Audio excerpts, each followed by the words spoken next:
قال الله تبارك وتعالى في القرآن المجيد والذين جاهدوا فينا لنهدينهم سبلنا وإن الله لمع المحسنين صدق اللہ العظیم۔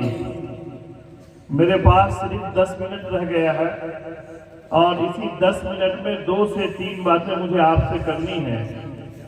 میں پریشان ہوں کہ کن کا شکریہ ادا کروں۔ بیریا کمال جن سے میرا گہرا رشتہ اور رابطہ ہے، اور میرا ہی نہیں بلکہ میرے پرکھوں کا رہا ہے۔ میرے پرکھوں سے مراد بانی جامع حضرت مولانا مفتی محفوظ الرحمان عثمانی صاحب رحمۃ اللہ علیہ۔ میں تمام گاؤں کے باشندوں کا یا اس ادارے کے ذمہ داروں کا، اساتذہ کا، یا حضرت مولانا نور عالم صاحب قاسمی دامت برکاتہم العالیہ کا میں مناسب سمجھتا ہوں کہ اس کا شکریہ ادا کروں جو ہم سب کا خالق و مالک ہے اور پاک پروردگار ہے، جس نے ہمیں اور آپ کو یہ توفیق عطا فرمائی کہ ہم ایک جگہ جمع ہوں اور اس کی حمد و ثنا بیان کریں۔ آئیے درود پاک پڑھتے ہیں اس نبی برحق پر جو ہم سب کے نبی ہیں، آخری نبی ہیں، رحمت للعالمین ہیں، شفیع المذنبین ہیں، سرکار دو عالم صلی اللہ علیہ وسلم پر۔ اللہم صلی علی محمد وعلی آل محمد کما صلیت علی ابراہیم وعلی آل ابراہیم انک حمید مجید۔ اللہم بارک علی محمد وعلی آل محمد کما بارکت علی ابراہیم وعلی آل ابراہیم انک حمید مجید۔ اب بیریا کمال وہ بیریا کمال نہیں رہا، اور بیریا اراضی کا تصور وہ بیریا اراضی نہیں ہوگا جو کہا جاتا تھا کہ یہ راتوں کے بادشاہ ہے راتوں کے بادشاہ، لیکن وہ بادشاہ ہیں جن کا تذکرہ کر کے میں نے قرآن پاک کی آیت پڑھی ہے، والذین جاہدوا فینا لنہدینہم سبلنا وان اللہ لمع المحسنین۔ اللہ تعالیٰ نے قرآن پاک میں ایک سورت نازل کی ہے، سورۃ العنکبوت۔ اگر حفاظ قرآن کریم بیٹھے ہیں تو شاید ان کو یہ یاد ہو کہ یہ سورۃ العنکبوت کی آیت ہے، آیت نمبر 69 ہے، 69 ہے۔ آپ دیکھ لیجئے گا جا کر کے قرآن پاک میں کہ اللہ تعالیٰ نے تذکرہ کیا ہے والذین جاہدوا فینا لنہدینہم سبلنا۔ یہاں مجاہدہ کی بات کہی ہے۔ اگر میں صرف اس کا ترجمہ کر کے اس کی تفسیر اگر کروں تو مفسرین نے اس کی 10 تفسیر لکھی ہے کہ اس سے یہ مراد ہے۔ میں سمجھتا ہوں کہ صرف اتنا کہہ دینا کافی ہے کہ جو بھی اللہ کے راستے میں کوشش کرے گا، محنت کرے گا، جد و جہد کرے گا، اللہ تعالیٰ نے کہا ہے ہم اسے ہدایت دے دیں گے، رہنمائی کر دیں گے۔ مجھے 3 سال گزشتہ ہمارے دوست رفیق محترم مولانا مفتی امان اللہ قاسمی صاحب بہت مشہور آدمی ہیں، بہت اللہ تعالیٰ ان سے کام لے رہا ہے اور خوب کام لے۔ وہ 3 سال کی دعوت کے بعد اس سال وہ تشریف لائے ہیں۔ جزاک اللہ خیرہ و احسن الجزا۔ میں جیسا بیکار آدمی 3 سال سے مسلسل آ رہا ہوں، 3 سال کے اس ٹاٹ اور پھوس کے گھر کو میں دیکھ کر کے آیا ہوں کہ جس میں بیٹھ کر کے میں نے ماسٹر مرشد صاحب کے ساتھ ناشتہ کیا تھا تو اگل اور بغل کی آواز بھی آ رہی تھی۔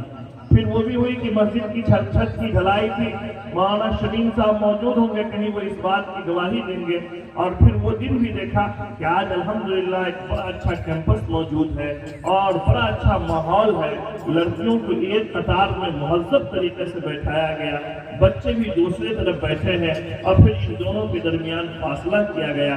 آج کا یہ سنہرا اور پر رونق محفل دیکھ کر کے میں نے قرآن پاک کی آیت پڑھی ہے کہ قاری مجاہد الاسلام صاحب اسی والذین جاہدوا فینا لنہدینہم سبلنا، کہ بھائی یہ مجاہدہ، یہ ایک نام ہے ان کا، مجاہد الاسلام کی اسلام کے لیے کوشش کرنے والے۔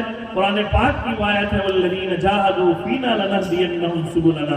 اور دیکھیے جب آدمی کوشش کرتا ہے، اس راستے میں نکلتا ہے اور جد و جہد کرتا ہے تو پھر اللہ تعالیٰ نے کہا لنہدینہم، ہم ان کے لیے رہنمائی کر دیں گے، ان کے لیے ارشاد بنا دیں گے۔ تو اللہ تعالیٰ نے مفتی ارشاد کو ان کے لیے رہنما کے ذریعے سے بنا کر کے لایا۔ میں ان دونوں کو اور ان دونوں کی خدمت میں مبارکبادی پیش کرتا ہوں کہ اللہ تعالیٰ دونوں کو سلامت رکھے۔ ثانی اثنین اذ ہما فی الغار اذ یقول لصاحبہ لا تحزن ان اللہ معنا۔ جناب رسول اللہ صلی اللہ علیہ وسلم اور حضرت ابوبکر صدیق 2 تھے، اور وہ دونوں نکلے تھے مکے سے، تو دونوں جب غار میں گئے تو پریشانی کے عالم میں اس سے پہلے قرآن پاک کی ایک آیت ہے، اور پھر یہاں سے ان دونوں میں سے دوسرے نے کہا کہ اب کیا ہوگا، تو ایک نے کہا لا تحزن ان اللہ معنا۔ یہ رپورٹ پیش کی گئی قاری مجاہد اسلام قاسمی کے کرتے اور پائجامے کو لوگ دیکھ کر کے کہیں گے کہ مولوی تو اب کمانے چلا ہے۔ اب اس کی تو پریشانی ختم ہوئی، لیکن جب رپورٹ پیش ہوئی تو معلوم ہوا کہ وہ مقروض ہے، قرض میں ڈوبے ہوئے ہیں۔ ہم دعا کرتے ہیں کہ اللہ تعالیٰ ان کے لیے اسباب اور علل نصیب فرمائے اور اللہ تعالیٰ آسانیاں پیدا فرمائے۔ یہ مبارکبادی تو ان کو تھی۔ آپ سے میں ایک باتیں کروں گا، شعبان کا مہینہ ہے، یہ قرآن خوانی کا سلسلہ بند ہو گیا ہوگا۔ آپ اتنے تیز ترار بھی نہیں ہے کہ مرحومین کو اب یاد کریں گے۔ اب تو 11 مہینہ 15 دن کا انتظار کیا جائے گا، پھر جب شعبان کا چاند ہوگا تو لوگ کرایہ دار مولوی کو اٹھا کر کے لائیں گے اور کہیں گے میرے مرحومین کے نام قرآن پاک پڑھ دیجئے۔ قرآن خوانی کا سیزن پھر شروع ہوگا انشاءاللہ، وہ اگلے جو ہے شعبان میں۔ میری آپ سے یہ اپیل ہے کہ اس بیچ میں بھی ہو سکتا ہے کسی کا انتقال ہو جائے، اور وہ ہوگا۔ یہی ایک ایسی چیز ہے کہ انسان انکار نہیں کر سکا ہے۔ نعوذ باللہ، اللہ تعالیٰ کا بھی انکار کیا گیا، خدا کا بھی انکار کیا گیا، رسول کی رسالت کا منکر بھی موجود ہے، لیکن اگر کوئی انکار نہیں کر سکتا تو وہ موت کا انکار نہیں کر سکتا۔ مرنا تو سب کو ہے، اور موت ایسی ہے کہ اچانک موت آ جائے گی۔ میں ابھی یہیں بیٹھا ہوا تھا، بیٹھے بیٹھے میں موبائل کو ادھر سے ادھر کر رہا تھا تو معلوم ہوا کہ جھارکھنڈ کے اندر ابھی ایک تیز رفتار ٹرین آئی ہے اور مسافروں کو کچل کر کے چلی گئی ہے۔ ابھی سرکار نے کہا کہ کیا کہتے ہیں ہندی میں، پشٹی نہیں کی جائے گی کہ کتنے لوگ مرے ہیں، یعنی یہ نہیں بتایا جائے گا کہ کتنے افراد مرے ہیں، ابھی بعد میں اس کی تفصیل آئے گی۔ لوگوں، یہ زندگی کا کسی کا کوئی ٹھکانہ نہیں ہے۔ کل 2 دن گزشتہ ایک آدمی دربھنگا سے چھٹی آیا جنازہ پڑھنے کے لیے، راستے سے جب وہ پلپراس پہنچا ہے تو اس کا بھی جنازہ تیار ہے اور اس کی بھی جنازہ پڑھ دی گئی۔ اے لوگوں، جب قبر میں آپ جائیں گے اور سب کو جانا ہے، میں تو اس طرف کے لوگوں کو کہنا چاہ رہا تھا جو پیچھے کی طرف بیٹھے ہوئے تھے، وقت نہیں ہے، ورنہ میری خواہش تھی کہ میں ان کو اٹھا کر کے آگے لاؤں۔ آپ سے میں یہ کہنا چاہ رہا ہوں کہ قبر میں جانے کے بعد وہ کیا سوال ہوگا وہ سب آپ جانتے ہیں، میں اس کو تکرار کر کے اپنے اس 10 منٹ کو ضائع نہیں کرنا چاہتا، لیکن وہاں جو کرنسی ہے وہ کرنسی بند ہو جائے گی۔ آپ نے دیکھا ہوگا ہمارے ملک کے وزیر اعظم نے رات میں آ کر کے اعلان کیا کہ کل سے فلاں فلاں کا نوٹ جو ہے بند ہو جائے گا، کرنسی ہے یہ بند ہو جاتا ہے۔ مولانا شمیم صاحب کے پاس اور ایک قاری صاحب کا تذکرہ کیا، جن کے حوالے سے یہ ہوا کہ بھائی یہ عمارتیں موجود ہوئی، ایک عالم قاری عزیر صاحب بتا ہیں، میں ان کے لیے دعا کرتا ہوں۔ مولانا جلیس صاحب جو بیمار ہیں، اللہ تعالیٰ ان کو صحت تندرستی عافیت نصیب فرمائے۔ ان حضرات کے پاس باہر سے مہمان آتے ہیں، بڑے پیسہ والے ہیں، لیکن کبھی کبھی ایسا ہوتا ہے جب وہ اس ملک میں آتے ہیں تو ان کی کرنسی چلتی نہیں ہے، وہ پیسے کو محتاج ہوتے ہیں۔ میں نے دیکھا ہے ایئرپورٹ پر لوگوں کو، میرے ساتھ بھی ایسا ہوا، پیسے جیب میں موجود ہیں، سامان چاہے سر میں درد ہے کہ چائے پینے لے کر کے، لیکن میرا جو پیسہ ہے، میری جو کرنسی ہے وہ وہاں چلنے کے لائق نہیں ہے، نہیں چل سکتی ہے، تو سامان نہیں دیا گیا۔ اے لوگوں، قبر میں بھی یہی ہونے والا ہے کہ آپ کا جو کرنسی ہے اور آپ کے پاس جو چیزیں ہیں اس کا سلسلہ بند ہو جائے گا، لیکن کچھ ایسی کرنسی ہے جو وہاں بھی چلے گی۔ اور وہ کرنسی کون ہے؟ حضرات مفتیان کرام، علماء، طلبہ کی ایک بڑی جماعت بیٹھی ہے، کل ان سے پوچھ لیجئے گا، وہ یہ بتائیں گے کہ ایک کرنسی وہ ہے کہ اگر جامعۃ الاسلامیہ خیر المدارس کے اندر بچے اور بچوں کے پڑھنے کا انتظام کرا دیا جائے، اور اگر آپ نے اس کی کفالت کر لی کہ قاری مجاہد صاحب، مفتی ارشاد صاحب یہ بتلائیے کہ آپ کے گاؤں میں، آپ کے مدرسے میں کوئی ایسا بچہ ہے جس کا کوئی باپ نہ ہو، جس کی کوئی ماں نہ ہو، اور باپ اور ماں تو ہے لیکن وہ اس لائق نہیں ہے کہ اس کی تعلیمی فیس دے سکے، تو آپ اس کا انتظام میری طرف سے کر لیجئے۔ میں یہی بیٹھا تھا، ایک طالب علم کو انعام دیا گیا، قاری صاحب نے بتلایا کہ نہیں اس کے پاس ماں ہے نہ باپ ہے۔ سن کر کے بڑا یہ ہوا کہ اب یہ مدرسے اس لائق ہیں، اور یہ مدرسے کا یہی وجود ہے کہ یہ مدرسے ایسے بچوں کو اٹھا کر کے لاتے ہیں جن کا کوئی نہیں ہو، کیونکہ اس کا صحرا اور اس کا شجرہ اور اس کا سلسلہ جناب محمد رسول اللہ صلی اللہ علیہ وسلم سے ملتا ہے۔ اور نبی برحق جناب محمد رسول اللہ صلی اللہ علیہ وسلم نے فرمایا تھا، انا ولی من لا ولی لہ، میں ہر اس آدمی کا ولی ہوں، میں ہر اس آدمی کا وکیل اور کفیل ہوں میں ہر اس آدمی کا نگہبان ہوں، میں ہر اس آدمی کی دیکھ ریکھ کرنے والا ہوں جس کا کوئی نہیں ہے۔ اے لوگوں، آپ کے گاؤں کا یہ ادارہ یہ کام کر رہا ہے کہ جس کا کوئی نہیں، اس کا الجامعۃ الاسلامیہ خیر المدارس ہے، اور نے اس کو سینچا ہے، اس کو پروان چڑھایا ہے، اس کو پڑھایا ہے، اس کو لکھایا ہے، اور اسے اس لائق بنایا ہے کہ وہ برسر اسٹیج آ کر کے اب ہم کو سمجھا رہا ہے کہ اللہ اور اس کی رسول کا کیا پیغام ہے۔ اے لوگوں، میری آپ سے یہ گزارش ہے کہ ان پروگراموں کو سن کر کے اور دیکھ کر کے آج آپ اعلان کریں کہ الجامعۃ الاسلامیہ خیر المدارس پر اگر کوئی قرض ہے تو میں اس کے لیے تیار ہوں۔ مفتی مجاہد الاسلام قاسمی اور مفتی ارشاد اس علاقے کے لیے ایک نمونہ ہے، اور وہ نمونہ یہ ہے کہ انہوں نے جس منظم انداز میں اور انہوں نے جس طریقے سے اپنے بچوں کی تربیت کی ہے، پڑھایا ہے، یہ لائق تعریف ہے۔ ادارے بہت ہیں، لیکن اس طرح کے ادارے کم ہیں کہ جہاں وہاں کے منتظمین بنیادی طور پر محنت کر رہے ہوں۔ اے لوگوں، آپ کہیے گا کیا محنت ہے؟ سنیے مجھ سے کہ جب اللہ تبارک و تعالیٰ نے قرآن پاک میں علم کا تذکرہ کیا ہے، پڑھتے جائیے الحمدللہ سے لے کر کے من الجنۃ والناس تک۔ میرے پاس اتنا وقت نہیں کہ میں تفصیل سے سناؤں۔ پورے قرآن میں صفت علم کا اگر تذکرہ دیکھیں گے تو 212 مرتبہ صفت علم کا تذکرہ آیا ہے۔ اے لوگوں، صفت علم کیا ہے؟ حضرت آدم علیہ السلام کے واقعے کو جب پڑھیے گا تو قرآن نے کہا وَعَلَّمَ آدَمَ الْأَسْمَاءَ كُلَّهَا۔ ہمارے عربی کے بچے اگر پڑھنے والے ہوں، اور ایک بڑی تعداد ہے، میں جانتا ہوں کہ وہ پڑھتے ہیں، میں ان سے کہوں گا کہ ترجمہ کرو وَعَلَّمَ آدَمَ الْأَسْمَاءَ كُلَّهَا۔ وہ کہیں گے کہ اللہ تعالیٰ نے آدم علیہ السلام کو تمام نام سکھا دیے۔ نہیں، اس نقطے میں جائیے جو مفسرین لکھتے ہیں، مفتی ارشاد صاحب سے پوچھ لیجئے گا کہ یہاں پر مراد ہر وہ چیزیں ہیں کہ اس کے بعد بھی اگر کوئی نام رکھا جائے گا تو اللہ تعالیٰ نے حضرت آدم علیہ السلام کو بتلایا ہے۔ اے لوگوں، آپ جانتے ہیں کہ اس کے لیے، اس امت کے لیے سب سے پہلے وہی جو نازل ہوئی ہے وہ تعلیم کی ہوئی ہے۔ اقرأ باسم ربک الذی خلق، خلق الانسان من علق، اقرأ وربک الاکرم الذی علم بالقلم، علم الانسان ما لم یعلم۔ یہ تعلیم کیا ہے لوگوں؟ یہ روشنی ہے۔ جیسے ابھی جنریٹر بند ہو گیا، بجلی چلی گئی، اندھیرا چھا گیا، لوگوں نے کہا نہیں جنریٹر میں تیل ڈالیے، اور اس بات کے لیے کہ یہاں لوگ اندھیرے میں نہیں ہو، روشنی کا انتظام کیجیے۔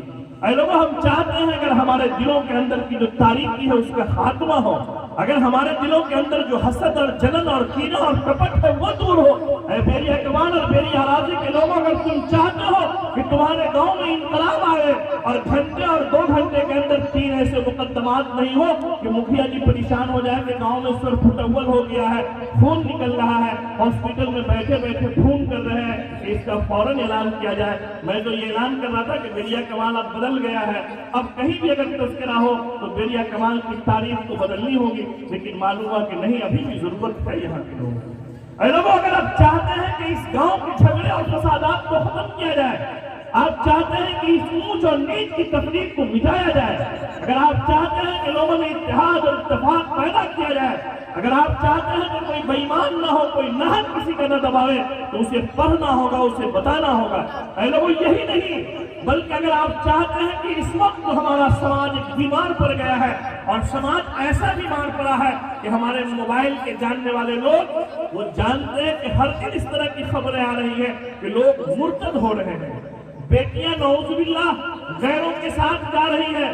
مجھے وہ رپورٹ پیش کرنی نہیں ہے کہ اس کی تعداد کتنی ہے، لیکن یہ خواص کیا خود ہمارے سپول میں ایسا ہوا ہے۔ مولانا مفتی امان اللہ صاحب بیٹھے، بہت معذرت کے ساتھ میں کہوں گا یہ ہم جیسے لوگوں کے لیے چیلنج ہے، آپ معاف کیجیے گا اگر کہیں سے کوئی خبر آتی ہے، لوگ مجھے فون کرتے ہیں دنیا سے، کیا وہی سپول ہے؟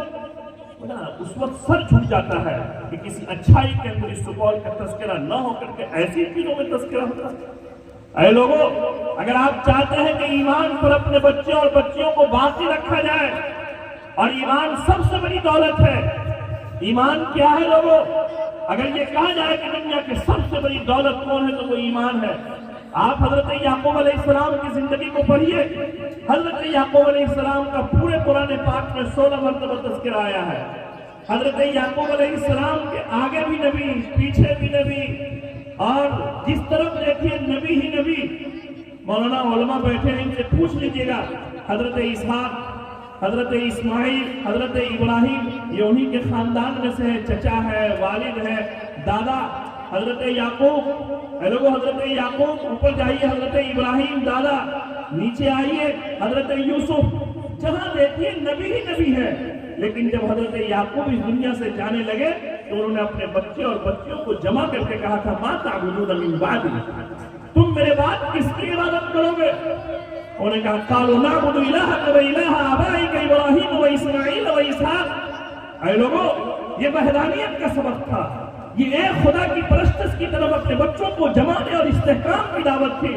اس وقت سب سے زیادہ ضرورت ہے کہ ہم اپنے بچے اور بچیوں کی ایمان کی فکر کریں، اور آج اگر کوئی ادارہ ایمان کی فکر کر رہا ہے تو یہی گاؤں میں چلنے والا مکتب اور مدرسہ ہے۔ اے لوگوں، اگر یہ مکتب اور مدرسے نہیں ہو تو ہمارا ایمان ہوگا کہ نہیں ہوگا اس کی کوئی گارنٹی نہیں ہے۔ آج لوگ اپنے موبائل کی، اپنے گھروں میں پلنے والے مرغے اور مرغیوں کی، اپنے جانوروں کی فکر تو کرتے ہیں، لیکن شام کے وقت ان کا بچہ صحیح حالت میں ہے کہ نہیں ہے اس کی کوئی پرواہ اس کو نہیں ہے۔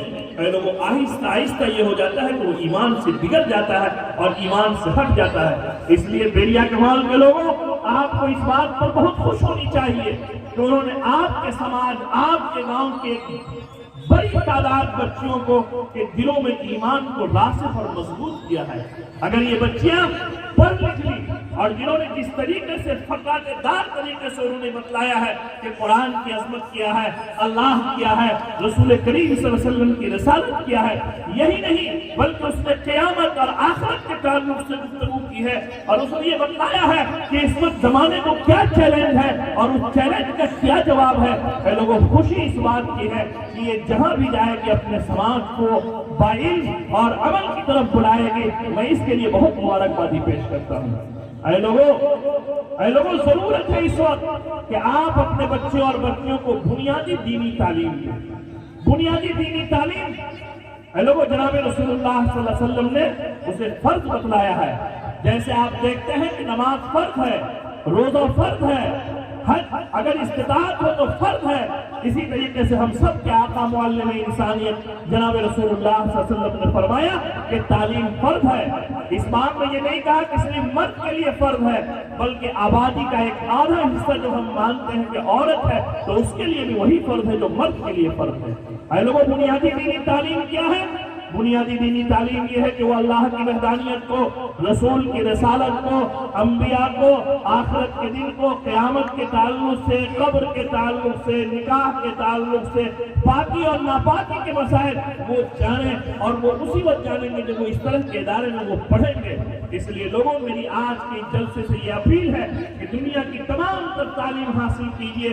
میں اس کی طرف آپ کو ضرور بلاتا ہوں، لیکن اس سے پہلے اپنے بچوں کو دین پر، ایمان پر باقی رکھنے کے لیے ایسے مدرسوں میں اس کا داخلہ کروائیے کہ آج کا یہ جلسہ یہ اعلان کرے گا کہ کل کے چوک اور چوراہوں پر بیٹھ کر کے، جو ہمارے یہاں ایک بڑا مسئلہ ہے بھائی، لوگ بی بی سی لندن پہلے سنتے تھے، اب اس کو چھوڑ دیے ہیں۔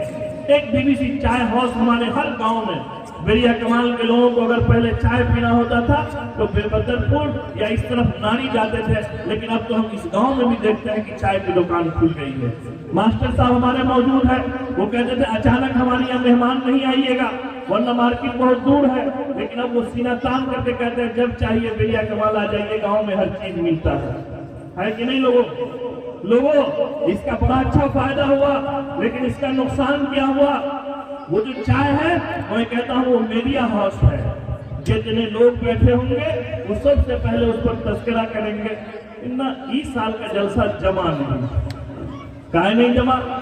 مفتی صاحب نے اس سال بخیلی سے کام لیے، قریبے کے مولانا کو بلا لیا، دور دراز سے لوگ بلاتے تو ذرا لوگ اس کو سننے کے لیے آتے۔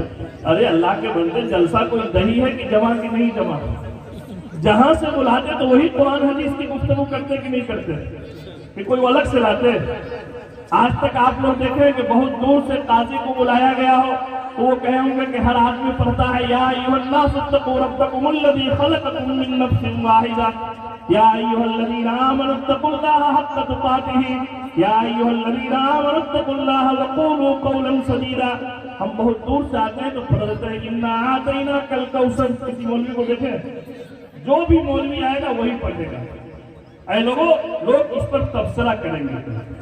اے لوگوں، تبصرہ اس بات پر کیجئے کہ میں خیر المدارس کے جلسے میں رات گیا تھا، مجھے خوشی اس بات سے ہوئی کہ اپنے گاؤں کی بڑی تعداد میں بچے اور بچیوں نے قرآن پڑھا، رسول کریم صلی اللہ علیہ وسلم پر نعت پڑھی اور وہ حدیث پڑھے، انہوں نے برجستہ تقریر کی۔ ہمارے گاؤں کے مکھیا نے سن کر کے یہ اعلان کیا کہ مجھے خوشی ہے کہ میرے گاؤں میں اس طرح کا ادارہ ہے۔ اس بات پر تبصرہ کیا۔ وہ تبصرہ کس بات پر کریں گے؟ وہ تبصرہ اس بات پر کریں گے کہ بھائی یہ مولوی ایسے کیوں اور وہ مولوی ایسے نہیں۔ لوگوں اب ملت کو اس بات کی ضرورت نہیں ہے، ملت کو اس بات کی ضرورت ہے کہ ہم اپنے گاؤں میں سماج میں سدھار کا کام کریں۔ آپ یقین کریے، میں لکھ کر کے دوں گا، یہ خیر المدارس میں جتنے بچے اور بچیوں نے پڑھا ہے، اگر یہ اس عمر میں پہنچے کہ اسے کوئی دیکھنے کے لیے آوے اور اسے جو چاہے سوال کر لے، فٹافٹ یہ بچیاں جواب دیں گے، اس کا پہلا فائدہ ہوگا۔ کیونکہ اب تو ایک سب سے بڑا مسئلہ ہے ان بچیوں کے امتحان کا کہ اب تو ہمارے یہاں ایک ممتحن الگ سے آتے ہیں۔ جب لڑکیوں کو دیکھنے کے لیے جاتے ہیں تو وہ ممتحن جو ہوتے ہیں وہ گاؤں کے سرپنچ، معاف کیجیے گا مکھیا جی اگر سن رہے ہو، لوگ اپنی عزت کو بچانے کے لیے مکھیا کو بھی بیٹھا لیں گے، ڈیلر کو بیٹھا لیں گے، گاؤں کے سرغنہ کو بیٹھا لیں گے، اور لوگ اگر ٹھیک ٹھاک ہو تو کہیں گے امام صاحب آپ بھی بیٹھیں، اور ہمارے امام بھی چلے جاتے ہیں دیکھنے کے لیے۔ سب سے پہلا غلط کام یہ ہے کہ کسی دوسرے کی لڑکی کو دیکھنا ہی جائز نہیں۔ محرم اور غیر محرم کا رشتہ بھی تو کچھ ہے۔ شریعت نے اجازت دی ہے کہ اگر کوئی لڑکا ارادہ رکھتا ہے نکاح کرنے کا تو وہ ایک نظر اس کو دیکھ سکتا ہے پردے میں رکھ کر۔ یہ جتنے لوگ جاتے ہیں دیکھنے کے لیے وہ کچھ سوال کرتے ہیں، اس کو ممتحن کہتے ہیں۔ اے بچیوں میں تم کو بتاؤں کہ اس وقت کا جو امتحان ہے وہ تمہارا پہلے سے پرچہ طے ہے۔ ایک امتحان تو خیر المدارس میں ہوا کہ ممتحن اس سوال کو چھپا کر کے، کوسچن کو چھپا کر کے رکھے نہیں، ڈائریکٹ سوال ہوگا، لیکن وہ کوسچن پہلے سے عام ہے۔ ممتحن بیٹھتا ہے تو پوچھتا ہے کہ کلمہ یاد ہے، سورہ فاتحہ یاد ہے؟ اچھا کوئی پڑھا لکھا آدمی ہو تو کہیں گے دعائے قنوت سنا دیجیے، دعائے قنوت۔ اور اس سے بھی اگر پڑھا لکھا ہو تو وہ کہیں گے فرائض وضو بتلائیے۔ اللہ اکبر۔ پوچھنے والے نے ایک مرتبہ پوچھ دیا کہ اچھا بیٹی یہ بتلاؤ کہ کون سی ایسی سبزی ہے جس میں مسالہ نہیں دیا جاتا ہے؟ تو لڑکی بھی تھی خیر المدارس کی، پڑھی لکھی، اس نے کہا اس کا جواب ہے میرے پاس۔ کہا کہ آپ کے گھر میں اگر سب جونڈس کا بیمار ہو تو کسی بھی سبزی میں مسالہ نہیں دیا جائے گا۔ اور جو پوچھنے والا تھا وہ بھمک کر کے بھاگا کہ ابھی سے اتنی زبان دراز ہے۔ لوگوں نے کہا نہیں، زبان دراز نہیں ہے، اس کے عقل کے پردے کھلے ہوئے ہیں، یہ تعلیم یافتہ ہے، اس نے آپ کو سمجھ لیا کہ یہ جو سسر حضور ہے، ابا حضور، یہ لگتا ہے جونڈس کے بیمار ہیں، اس لیے جو یہ پوچھ رہے ہیں کہ کون سی ایسی سبزی ہے جس میں مسالہ نہیں دیا جائے گا۔ اس نے کہا اس کمبخت کو یہ بھی نہیں معلوم کہ ساگ ہے۔ اس نے کہا سنیے، خیر المدارس میں ساگ میں بنتا تھا، اس ساگ میں بھی اگر تیل اور مسالہ نمک نہ دیا جائے تو ساگ ساگ نہیں ہے۔ کس نے کہا کہ ساگ میں تیل اور مسالہ نہیں ڈالا جاتا ہے؟ اے لوگوں، پڑھنے سے فائدہ یہ ہوگا۔ میں آپ سے یہ کہنے کے لیے آیا ہوں کہ بھائی یہ مدرسہ صرف یہ نہیں کہ مرنے کے بعد کام آئے گا، یہ اس دنیا میں بھی کام آئے گا۔ اللہ سے دعا کرتا ہوں کہ اللہ تعالیٰ اس ادارے کو باقی رکھے، اور میں یہ وعدہ کرتا ہوں کہ بھائی میرے لائق اگر کبھی کوئی خدمت ہو اور ہم سے کوئی کام ہو سکے اس ادارے کے لیے، میں اس کے لیے حاضر ہوں، کیونکہ بڑی خوشی ہوئی، بے انتہا خوشی ہوئی کہ بھائی یہ دین کی، ایمان کی بقا کی فکر کر رہے ہیں، اور اس وقت سب سے زیادہ ضرورت ہے کہ اپنے بچے اور بچیوں کو ایمان پر باقی رکھے۔ میں ایک کام بچوں سے کہوں گا، خاص طور سے بچیوں کے، کہ بڑی تعداد میں نے دیکھا کہ باشعور بچی ہے اور بڑی اچھی پڑھی لکھی ہے، وہ اردو بھی پڑھ لیتی ہے۔ میں چاہوں گا کہ مفتی ارشاد صاحب اور قاری مجاہد صاحب اس طرف بھی توجہ دیں کہ اگر آپ کے یہاں رمضان میں تعلیمی طور پر چھٹی ہو جاتی ہے اور ہو رہی ہے تو آپ یہ کوشش کروائیے کہ ہمارے گاؤں کی وہ بچیاں جس کو ثنا، تحیات، درود یاد ہو گیا ہے، کلمہ اس کو یاد ہو گیا ہے، اسے یہ لازم کیجئے کہ تم کو پورے رمضان میں اپنے اپنے گھر کی کم سے کم 1 سے 2 عورت کو یہ یاد کرانا ہے۔ اگر آپ نے یہ کرا لیا اور اس پر یہ انعام رکھیے کہ جو بچی اپنی ماں کو، اپنی بہن کو، اپنی دادی کو، اپنی پھوپھی کو، اپنی خالہ کو اگر آپ 5 چیز 4 چیز متعین کر کے دے دیجئے کہ اگر یہ یاد کر لیا، جیسے یہ خوشی ہوئی کہ بھائی آپ کے گاؤں میں رہ کر کے گاؤں کی بچیاں پورے سال پابندی سے آئی اور آپ نے اس کی حوصلہ افزائی کے لیے انعام دیا، بہت خوشی ہوئی۔ یہ بڑی بات ہے کہ گاؤں کے بچے اور بچیاں پابند نہ کریں۔ یہ اسی وقت ہو سکتا ہے جبکہ مدرسے کے ذمہ دار ٹائٹ ہوں اور وہ سخت ہیں اس معاملے میں۔ بڑی خوشی ہوئی۔ آپ اس کے لیے بھی اعلان کیجئے کہ اگر کوئی بچی نے آ کر کے عید کے بعد یہ رپورٹ دیا کہ ہاں ہم نے اپنی امی کو، اپنی پھوپھی کو، اپنی خالہ کو 2 سے 3 ایک عورت کو فلاں چیز یاد کرا دیا ہے، تو اس بچی کو جو بھی انعام دینا پڑے میری طرف سے آپ لے لیجئے گا، اور اپنے مدرسے کی دوسری بچی کو اس کو انٹرویو کے لیے بھیجیے گا کہ بھائی جاؤ یہ صحیح بولی ہے کہ نہیں بولی ہے، وہ سن کر کے آوے، اور وہ جب رپورٹ دے تو اسے ایک کام تو یہ کیا جائے، دوسرا کام یہ کیا جائے کہ بھائی ہمارے اس گاؤں میں ایک بڑا مسئلہ ہے، یا ہم جہاں بھی ہوں، ہم جتنی تقریریں کرتے ہیں وہ مرد کے لیے کرتے ہیں۔ جمعہ میں تقریر ہو تو مرد اس کو سنتا ہے، عیدین میں اگر تقریر ہو تو مرد اس کو سنتا ہے، جلسہ اگر ہو تو مرد ہی اس کو سنتا ہے۔ ہم تعلیم کی تو بات کرتے ہیں کہ بھائی آدھا وہ بھی ہے، اسے بھی تعلیم دینی چاہیے، تو ہم کہاں اس کے لیے کوئی پروگرام کر رہے ہیں؟ تو بہت ضرورت ہے کہ ہم اپنی عورتوں کو بھی، مولانا نور عالم صاحب نے میرے کان میں کہا کہ عورتیں بہت زیادہ جو ہے انعام دینے میں آگے بڑھتی ہیں۔ اللہ تعالیٰ نے اس کے اندر یہ خاص صفت رکھا کہ وہ نچھاور کر دیتی ہے اور اللہ کے راستے میں خرچ کر دیتی ہے۔ یہی وجہ ہے کہ قرآن پاک نے جب تذکرہ کیا ہے ان المسلمین والمسلمات والمؤمنین والمؤمنات والقانتین والقانتات والصادقین والصادقات والصابرین والصابرات والخاشعین والخاشعات، تو وہاں دیکھتے جائیے کہ مرد کے ساتھ عورتوں کا بھی تذکرہ ہے۔ تو یہ عورت بیچاری ہر جگہ ہم اس کو چھانٹ کے چلتے ہیں۔ خیر المدارس اس طرف آگے بڑھے اور وہ اپنے گاؤں میں 2-3 گھر میں ایسا نظام قائم کرے کہ رمضان کا مہینہ آ رہا ہے، کوئی مسئلہ کی کتاب آپ کے پاس ہو ان کو دے دیجئے کہ فلاں جگہ فلاں وقت میں تعلیم کے حلقے لگیں گے، اگل اور بغل کی عورتیں اگر جانا چاہیں تو وہ جا کر کے وہاں بیٹھ جائیں۔ ایک بڑا مسئلہ ہے کہ عورتوں کے شرعی مسائل ہوتے ہیں لیکن وہ کسی دوسرے سے کیسے پوچھے، اس میں وہ شرماتی ہے۔ یہ 2 کام میں سوچتا ہوں اگر کتاب کی ضرورت پڑی تو اس کا فرض آپ مجھ سے لے لیجئے گا، منگا لیجئے گا، اور عید کے بعد اگر کسی لڑکی نے ایسا کام کیا تو ضرور انعام دیجئے اور انعام میرے ذمہ کر دیجئے گا۔ اللہ نے مجھے توفیق دی تو میں آپ کے ساتھ کھڑا رہوں گا۔ میرے لیے دعا کیجئے، میرے ادارے جامعۃ القاسم دارالعلوم الاسلامیہ کے لیے دعا کیجئے۔ میں تو آیا تھا 10 منٹ کے لیے، لیکن 10 منٹ کے بجائے جو ہے وہ 17 منٹ میں آپ کا لے چکا ہوں، 7 منٹ معافی۔ جزاک اللہ خیرا و احسن الجزاء۔ ماشاء اللہ، بہت